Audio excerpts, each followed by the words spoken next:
Alright guys, what's going on? A little bit of a informational video and a history video on the 2020 Ford Explorer. Early on, the 2020 Ford Explorer had some issues with something that was called a FATA, front axle disconnect actuator system. This system it's the four-wheel drive system. And you have your engine up front, transmission behind it. You have the transfer case off of the back of the transmission, and then there's a front drive shaft that goes to the front of the engine. On the side of the front of the engine, there's a small mini little transfer case. It's like a little gearbox that connects to. And through the oil pan is a shaft, like this. Goes through the oil pan, and it hooks into the mini transfer case up front, or the mini little gearbox that goes back to the transfer case. And then what would happen is that this mounts in the side of the oil pan, and your CV axle would then come up and clip into this side right here. Inside this is gear oil inside here. You fill up that little case, it spills over into the tube. Some oil and stuff can get in here in this bearing. It's inside this assembly. We'll look at this here in a second. Early on, they would come in, the police cruisers would come in, same as the passenger cars, but more the police cruisers because they were used more predominantly, abusively, I should say. They would come in with C codes for the clutch system failing inside the box. It was a big box like this big. I'm going to flash a picture right here. You see how this generation here on the right is there's a connector, and the generation on the left there's no connector. That one with the connector was the original one, and if you look at the one on the left, there's no connector. I was at a YouTube event, and we were all talking, and I got to talking to some people higher up in places that normally we wouldn't get to talk to. And I was talking to one of the guys about the Ford Explorer, and I said, what a disaster, man. The clicking sound coming from the rear CV axles all the time, having to replace the CV axle, which I did find a fix for. Surface tension between the splines and where it goes through the rear wheel bearings. Whenever you put it in drive and let off the brake, it pop, ting, pop, ting, pop, ting, pop, all the time in this damn thing. Police cruisers, customer cars, they'd complain about it all the time. Technicians would replace the rear CV axles, and what would end up happening is it would fix it temporarily, but then it'd come back months later, and they'd have to replace them again. The fix was taking some PTFE or some high temp bearing grease and just lubricating the splines to break that surface tension, and then retorquing everything back down, and it was simply fine. I submitted a GSB on it, and then later on found out from somebody at corporate that there actually is a bulletin, technical service bulletin, pending to be released, but not released to the technicians or the dealerships yet, on exactly that. Putting a new CV axle nut, lubricating the splines and stuff, and that would be the fix for that sound. But Ford never put it out. Ford never put it out, and it sat, and it sat, and it sat, and it sat, waiting to go through legal and everything else, and it cost them hundreds of thousands, if not millions of dollars. And that could have been an easy fix had they listened to the technicians and got it out ahead of time, but they didn't listen. Technicians are still replacing those CV axles today. Now, let's go back to the front axle disconnect actuator. I was talking to this gentleman at this convention that I was at, and he said, you know, Ford, they kind of shit the bed with this axle disconnect. They thought the theory behind this was if they were able to disengage the four-wheel drive and then reapply the clutch and disengage and reapply it, that they could save fuel mileage. But it was so minute, and it was such a disaster to begin with, that there's all these, 6 months later, we're getting all these brand new vehicle repairs where we're replacing these things left and right, not only because the clutches are failing inside the system, the actual O-rings. If you remember the O-rings that I just showed you on the picture, they were yellow, and they were flattening out, and they were cracking. They weren't very robust at all, and you could just freaking peel them right off of this assembly. They would fall off of this assembly. Now look at this one, this blue one. This is the new updated design. I literally have to fight this O-ring to come off of here. I can't. The other ones I could stick my nail right behind it and I could pull it right off like it was nothing. No big deal at all. This new one, it's strong. It's robust. What this does is it goes through the oil pan. Any of the gear oil that comes past the seal right here leaks down the oil pan. It comes out right by the drain plug, and it makes you think that the drain plug is leaking or the oil pan is leaking. It's not. It's a front axle disconnect actuator assembly. And we were replacing them left and right, left and right, left and right. Clutch is failing, oil leaks. Clutch is failing, oil leaks. Clutch is failing, oil leak.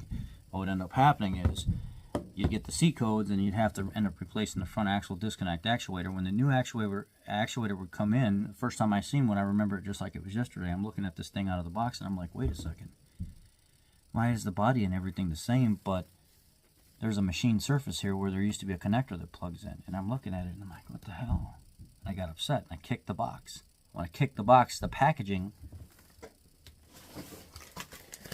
came out of the box. And there was a piece of paper underneath the back side of the box, inside the box, underneath the packaging. I pulled the paper out. And it says you are instructed to cut the connector that goes to that front axle disconnect actuator, deadhead the wires, shrink wrap them, whatever you want, cover them in silicone, I don't care what you do. Tuck them up out of the way.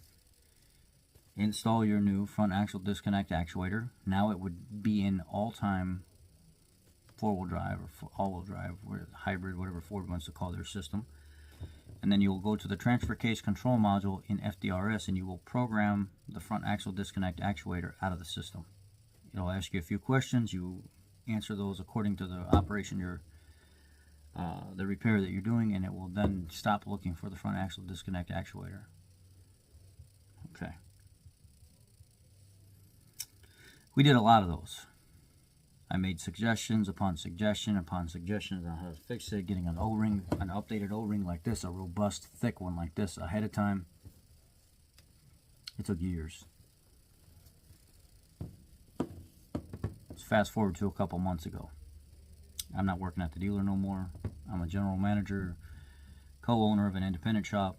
I share the responsibilities of doing the proper repairs, answering the customer's concerns, complaints, gripes, everything. I'm on the other side of the business now.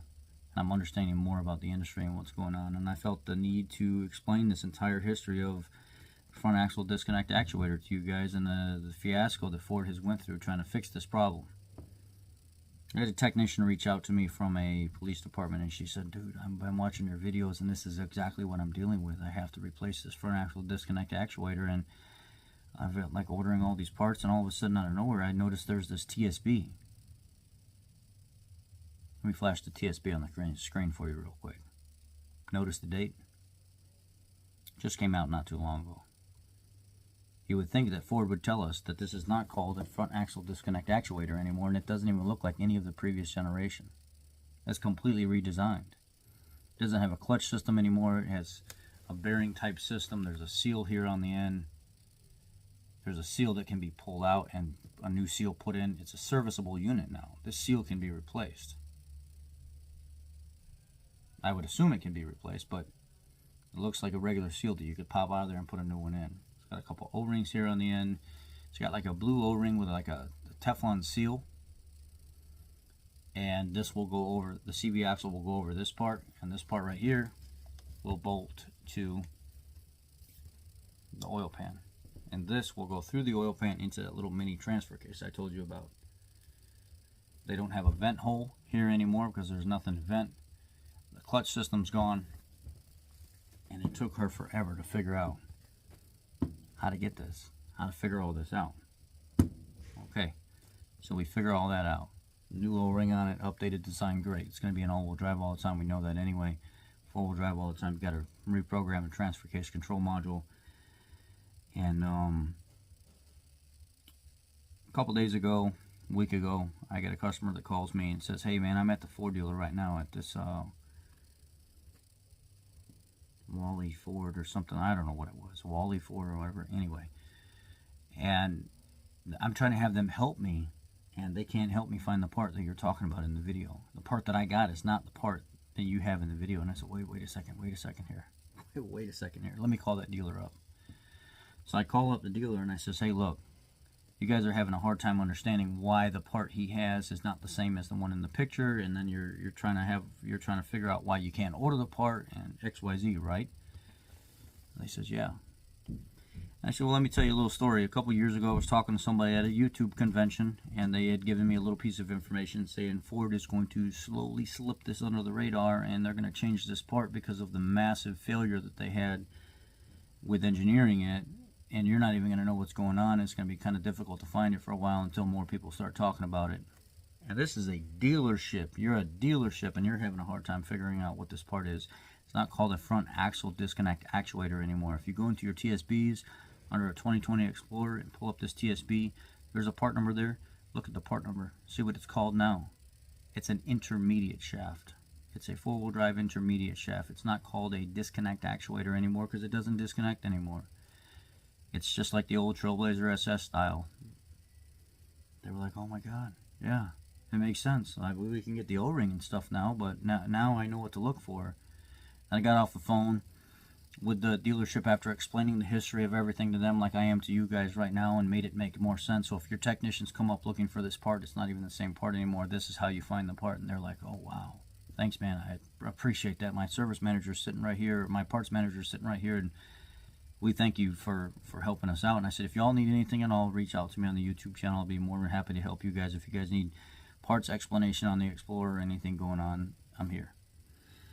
So they said, yeah, thank you. I said, I've done a lot of work on it. I've had those cars tore apart from top to bottom, seats out of it, upholstery out of it, everything. I don't know everything about it, but I know a lot about them. So, and then the technicians I worked with at the dealership before it closed down, they had plenty of experience. We serviced 5 different police stations, so we all got plenty of experience with the cop cars.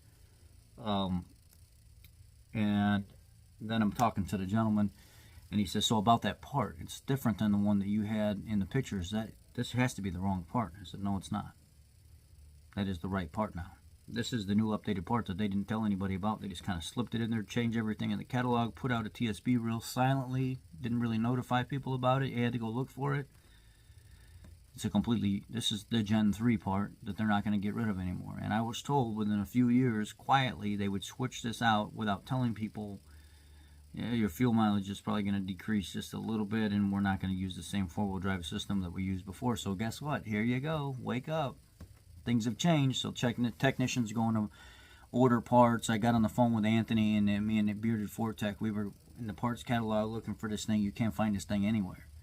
But then once you start breaking it down and you start looking at the TSB that I mentioned to Anthony, that he went and found it, and then he broke it down even further. He was like, oh, there it is. It's not even called an axle disconnect actuator anymore. I said, you see what I'm talking about? And you're a Ford tech. It's that difficult to find this freaking part because they didn't really give any information on this part. So this part right here is the newest revision of what the front axle disconnect actuator is.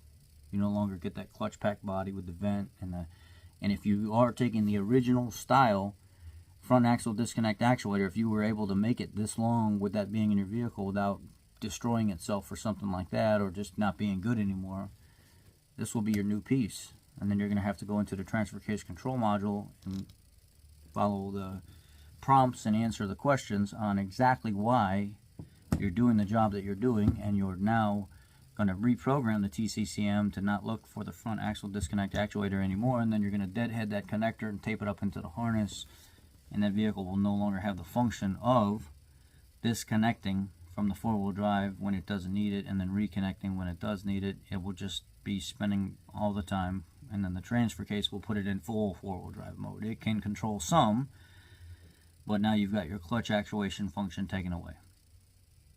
I hope this finds you well. I hope you guys understand a little bit more about this whole situation, and the part number that you're looking for that you can easily get confused is N1MZ3Alpha329 Alpha. N1MZ3Alpha329 Alpha. And it comes exactly like this in the box. And it's about $140 to $180 if you buy it online yourself. Itasca Parts or something like that, Lakeland Parts, whatever, they have this. It's called an intermediate shaft now. And if you look on the box, it says shaft. It doesn't say actuator anymore. shaft. Thanks guys, thanks for your patience, and thanks for allowing me to explain this to you. Now let's measure this seal real quick for a subscriber that asked, and then we're going to go ahead and get out of here. I was asked to measure the area around the outside here.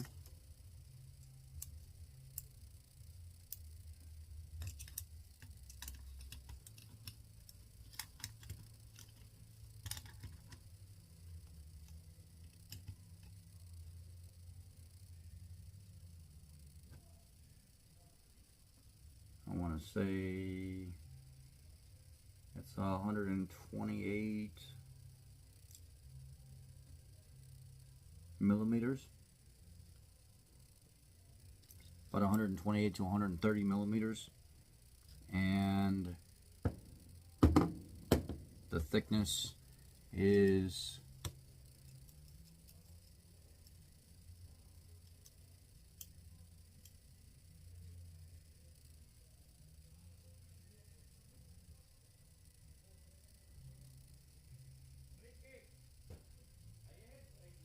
4 millimeters thick.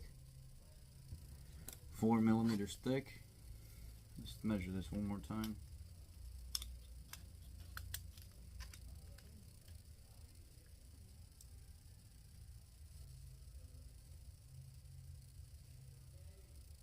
Okay, so I was wrong.